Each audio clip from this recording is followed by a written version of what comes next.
হাদি আর কাফি দুইজনের মাথার চুল কিন্তু একই রকম, তাদের দেখতে দেখা যায় একই রকম। অবশেষে কাফি সাহেবও মানে রাজাকার জিন্নাতের বংশের সন্তানও বলতেছে, ঘোষণা দিছে হাদির জন্য অনেক কিছু করে ফেলবে।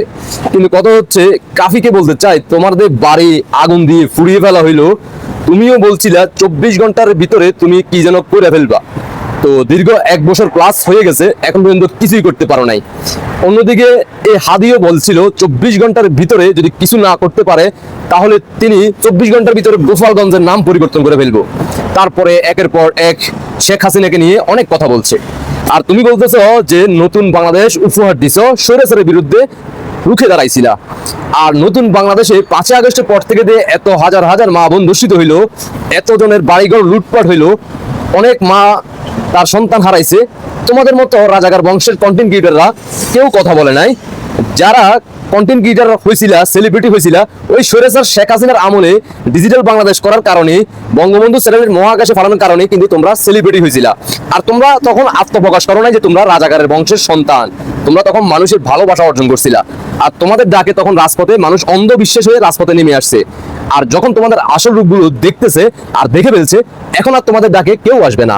আর তুমি বলতেছো তুমি ভয় পাও না। তুমি ভয় পাও না কি ভয় পাও না সেটা বাংলার মানুষ বুঝে গেছে। তো শুনে আসি আমাদের রাজাকার কাফি কি বলতে চায়, তার পরবর্তীতে হাদির মাধ্যমে কাফিকে একটু আই ওয়াশ করা হইলো, দেখে থাকেন।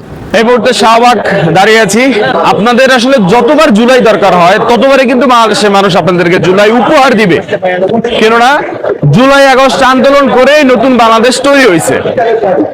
আপনি যদি মনে করেন যে হাদির উপরে গুলি করে সবকিছু শেষ, হাদি ভাইকে যে গুলি করলো ফয়সাল, ইতিমধ্যে স্ক্রিনশট আপনারা একটা দেখেছেন যে সেই ফয়সাল কন্টেন্ট ক্রিয়েটর কাফির ফোন নাম্বারও খুঁজছিল। স্বৈরাচারের আগে নিশ্চয় কথা বলেছি, স্বৈরাচারের বিরুদ্ধে লড়ছি। কোন মানুষকে ভয় পেয়ে সত্যের পক্ষে যে কথা বলবো না, দেশের পক্ষে যে কথা বলবো না, এইটা হবে না, এই কম্প্রোমাইজ হবে না।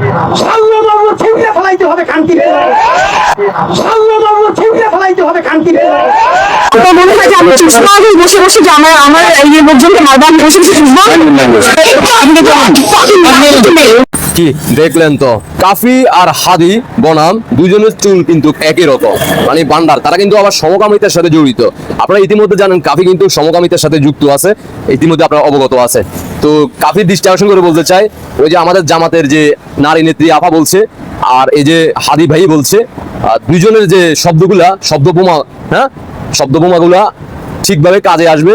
সময়ের অপেক্ষা, হ্যাঁ, সময়ের অপেক্ষা, একটু অপেক্ষা করো শোনা। অনেক ফাল ফাটছো, বাংলার মানুষদেরকে আর আই ওয়াশ করা যাবে না। তোমার ডাকে এখন ঢাকা শহরে একজন টোকাইও রাজপথে নামবে না, কারণ বাংলার মানুষ ইতিমধ্যে বুঝতে পারছে দেশের ভূখণ্ড বিক্রি হয়ে যাচ্ছে, বিক্রি করে দিছে। তুমি কোনো কথা বলো নাই, তুমি বাংলাদেশকে ভালোবাসো। হ্যাঁ, রাজাকার কত প্রকার ও কি কি প্রত্যেকটা হিসাব দিয়ে দিবে জয় বাংলার সৈনিকেরা। একটু অপেক্ষা করো শোনা, একটু অপেক্ষা করো। আল্লাহ হাফিজ।